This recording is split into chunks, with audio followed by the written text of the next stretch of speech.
यानंतर एक मोठी आणि महत्त्वाची बातमी मंकीपॉक्सच्या रुग्णांसाठी दिलासा देणारी बातमी आहे, कारण मंकीपॉक्सला रोखणं आता शक्य होणार आहे। मंकीपॉक्सवर आता लसही आलेली आहे। कोरोनानंतर मंकीपॉक्सनं जगभरात थैमान घातलंय, त्यामुळे ही लस वरदान ठरणार आहे। मंकीपॉक्सला रोखणारी कोणतीही लस आहे, पाहूयात या रिपोर्टमध्ये। आता मंकीपॉक्सवर आली लस। मंकीपॉक्सवरील पहिल्या लसीला जागतिक आरोग्य संघटनेची मान्यता।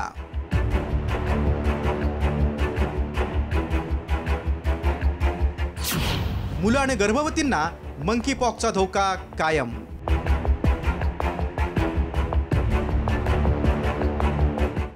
मंकीपॉक्सनं जगभरात थैमान घातलं असतानाच आता एक दिलासादायक बातमी समोर आली। मंकीपॉक्सवर लस आली आहे। MVABN नावाच्या लसीला जागतिक आरोग्य संघटनेनं मंजुरी दिली आहे। त्यामुळे आता मंकीपॉक्सचा धोका कमी होण्याची शक्यता आहे। मात्र असं असलं तरी 18 वर्षांखालील मुलं, गर्भवती महिला आणि कमकुवत रोगप्रतिकारशक्ती असलेल्यांना मंकीपॉक्सचा धोका कायम आहे। ही लस किती प्रभावी आहे ते पाहूया। MVABN असं या लसीचं नाव आहे। 2 डोस इंजेक्शन म्हणून 4 आठवड्यांच्या अंतराने दिली जाणार। 18 वर्षांपेक्षा जास्त वयाच्या व्यक्तींना ही लस उपलब्ध आहे।